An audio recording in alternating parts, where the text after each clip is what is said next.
The enteric fever syndrome is an acute febrile illness, and it is something which we very commonly see in our wards and our OPDs and even in our ER.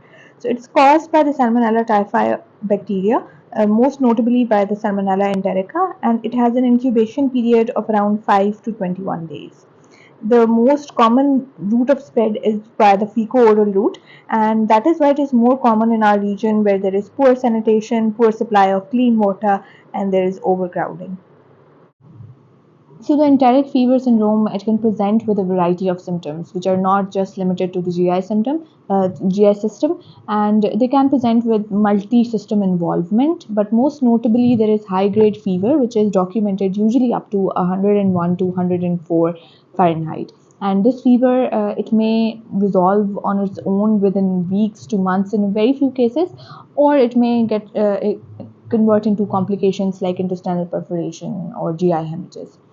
Generally, we like to divide the clinical symptoms by a week of the illness. For example, in week one, the patient usually presents with a step ladder rising pattern of fever, and they also have relative bradycardia, which means that whenever there is high grade fever, there is supposed to be a rise in the heart rate. But in some diseases like the enteric fever, there is no rise in the heart rate which is seen along with the fever. So that's relative bradycardia. In the second week of the illness, the things escalate a little bit, and the patient now presents with abdominal pain, with nausea, vomiting, and raw spots. It's kind of a rash, which is a blanchable rash, most notably in the chest and the trunk, and it comes and goes into crops. For example, the rash will resolve within 2 to 5 days of appearance, and then it will go away and then come back in a few days. So during the course of the illness, the patient may have 2 to 3 episodes of this rash.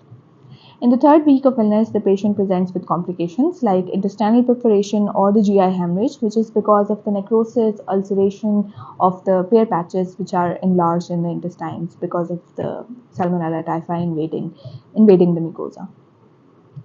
So other symptoms that enteric fever can present with include, like I said, fever, but usually it can have chills, but rigors are not generally seen with it. It can also present with arthralgias, myalgias, and just generalized malaise and fatigue. The abdominal symptoms may include abdominal pain, diarrhea in 20 to 30%, and even constipation can present with enteric fever. And patient may also have nausea and vomiting, and later on, if it gets complicated, then there can be perforation or GI hemorrhage, as I explained before. Enteric can also present with neurological symptoms, most notably headache. Around 80% of patients have headache, and it can also have generalized rigidity, neck rigidity. It can have psychosis, and some patients even present with typhoid encephalopathy, which is confusion and delirium, and patient is like reaching out to grab things which are obviously not there. The patient, in very rare cases, may also develop meningitis and even GBS-like syndrome. Around 30% patient can also present with cough. The differential diagnosis of enteric fever depend a lot on the history and other accompanying symptoms. For example, it can be malaria, dengue fever, hepatitis, um, leptospirosis, amoebiasis, and even acute HIV and rickettsial infections can present like this as well. Physical findings in these patients include relative bradycardia, a high-grade fever, a coated tongue. Like 50 to 60% patients may present with a coated tongue, and they may have row spots, which is prevalent around 30% of the patients of enteric fever. There may be abdominal tenderness, and there may be hepatosplenomegaly. 10% of the patients who recover from the fever relapse within 2 to 3 weeks after the resolution of the fever, and they may be susceptible to the same strain of the salmonella. And 10% of the patients may continue to shed the bacteria in their feces for up to 3 months. 2 to 5% of patients become chronic carriers, and this is more common in females and in patients who have any abnormality in the hepatobiliary system. For example, they may have cholelithiasis, and especially patients who have co-infection with the hematobioma schistosoma are more susceptible to get chronic carriers. Even in East Asian patients, there have been a few studies which have shown that there is an increased risk of CA gallbladder with patients who have been chronic carriers. Enteric fever can have multiple complications and they can become quite life threatening if the patient is not treated. It can present with DIC, the hemophagocytic syndrome, pancreatitis, hepatitis, glomerulonephritis. Basically, it's bacterial seeding. Wherever the bacteria goes, it can cause havoc there. But it's not very common. It's a little bit rare. So it can include pyelonephritis, splenic abscesses, or splenic granulomas. It can include severe pneumonia, osteomyelitis, arthritis, and endophthalmitis, even parotiditis. And it has to be remembered that GI perforations are relatively more common than all of these, but still there are only 1 to 6% patients have GI perforation or GI hemorrhages, and usually in the third or fourth week of illness. Lab abnormalities can be anemia, leukopenia, and more notably neutropenia as well. If the patient presents in the third or fourth week with leukocytosis, this should alert you for possible intestinal hemorrhage, no, intestinal perforation. Abnormal LFTs are commonly seen. The patient may have a rising CRP, although it's not very diagnostic, but it's still raised. Blood cultures have a sensitivity of only 60%, and it falls even more if the quantity of the blood sample is low. So, ideally, 20 ml samples, at least 3 samples, should be taken to increase the yield of the culture. Bone marrow cultures are more sensitive, but usually they're not indicated because of their invasiveness. Antibody tests like the Vidal test or the typhoid test, we don't generally use them because it's very difficult to differentiate whether the patient has an acute infection or they had a prior infection, or if it's the vaccination only. So in our areas, which is endemic for enteric fever, it's not advisable to use these tests. Instead, we just go for blood cultures and the clinical picture of the patient. Treatment of enteric fever depends largely on the local data of antibiotic resistance. Unfortunately, in Pakistan, we have a lot of antibiotic resistance related to enteric fever. We have multi-drug resistant strains and extensively drug resistant strains. The multi-drug resistant strains are resistant to chloramphenicol, trimethoprim, sulfamethoxazole, and ampicillin, and the extensively drug resistant strains are resistant to all three of these, that is chloramphenicol, TMP, and ampicillin, and they're also resistant to fluoroquinolones and third generation cephalosporins. So what does that leave us with? This leaves us with two options: either carbapenems, generally meropenem is used, and secondly azithromycin is used as an alternative. Antibiotic resistance has become a big problem for treating enteric fever, especially in Pakistan.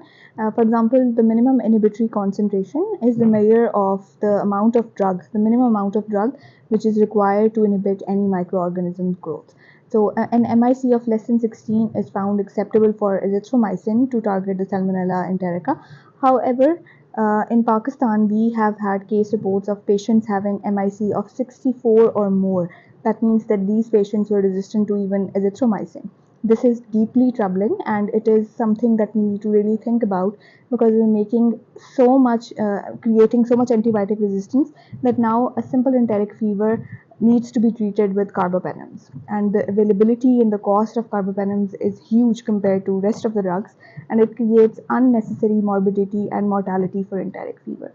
It is something that we all need to think about and to prescribe antibiotics more rationally to avoid unnecessary, further exacerbating actually unnecessary antibiotic resistance. So this table in Harrison actually explains really well how enteric fever should be treated. Empirically, any patient who you have a suspicion of enteric fever should be treated with ceftriaxone or azithromycin. The doses are given here. The ceftriaxone takes around a week for fever to effervesce, and azithromycin takes 4 to 6 weeks for the patient to show any response.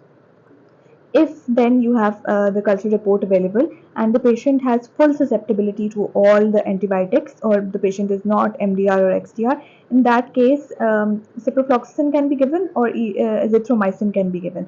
However, in our area we see a lot of MDR enteric, and hence we just prefer azithromycin as 1 gram per day for 5 to 7 days. MDR patients, like I explained before, are resistant to both to all amoxicillin, chloramphenicol, trimethoprim, sulfamethoxazole.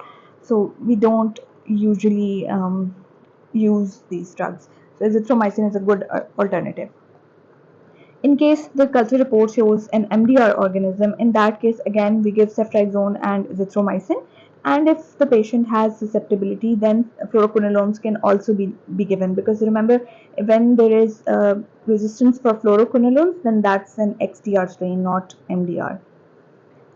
In cases of fluoroquinolone resistance, again ceftriaxone and azithromycin. So our go-to in any patient who presents to us in the ward is ceftriaxone and azithromycin.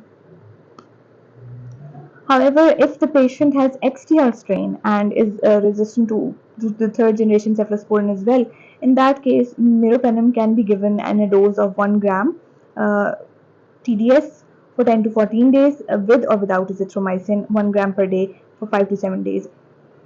In guidelines, they usually prefer monotherapy. However, there are no consensus whether monotherapy is better than dual therapy. There's no trials which show if both can be given together or not. So it just depends on your clinical judgment and how the patients are presenting in that certain hospital or in that certain area. Oral ceftriaxone can also be replaced with oral third generation cephalosporin, that is cefixime, in a dose of 400 milligram twice daily for again a duration of 10 to 14 days. The drawback is that these patients, they can take longer for fever to settle, and they may have a slight chance of relapse, around 3% or less. So just to summarize, in a patient of enteric fever who can go home and can take orally, in those patients we can either give cefixime or erythromycin. And in patients who have systemic toxicity or who need IV antibiotics for any other reason, then in those patients either we give ceftriaxone and azithromycin, or if it's an XDR strain, or if there is a high suspicion for an XDR strain, then a carbapenem plus azithromycin is given.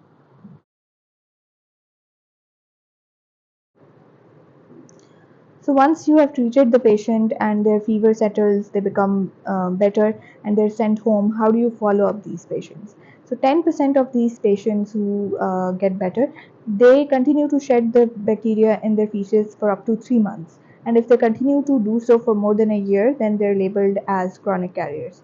So in patients who handle food or who work with small children or in nurseries or healthcare professionals, in patients who there's a high risk that if they continue to shed the bacteria, they can spread it even further.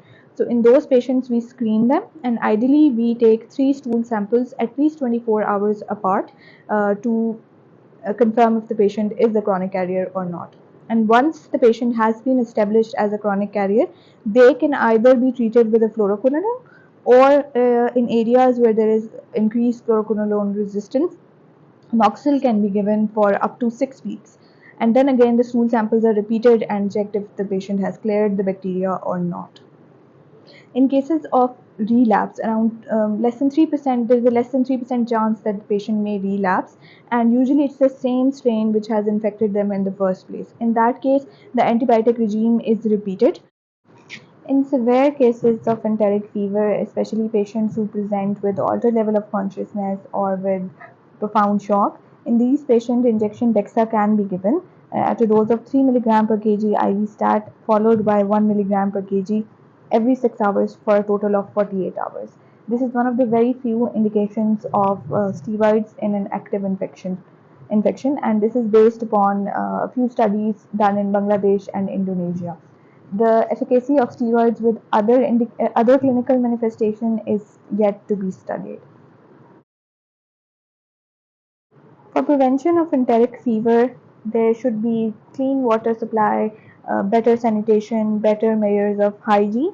However, vaccines have now also emerged as a factor in preventing enteric fever, especially in people who travel from other countries to endemic areas, or the people in the endemic area itself.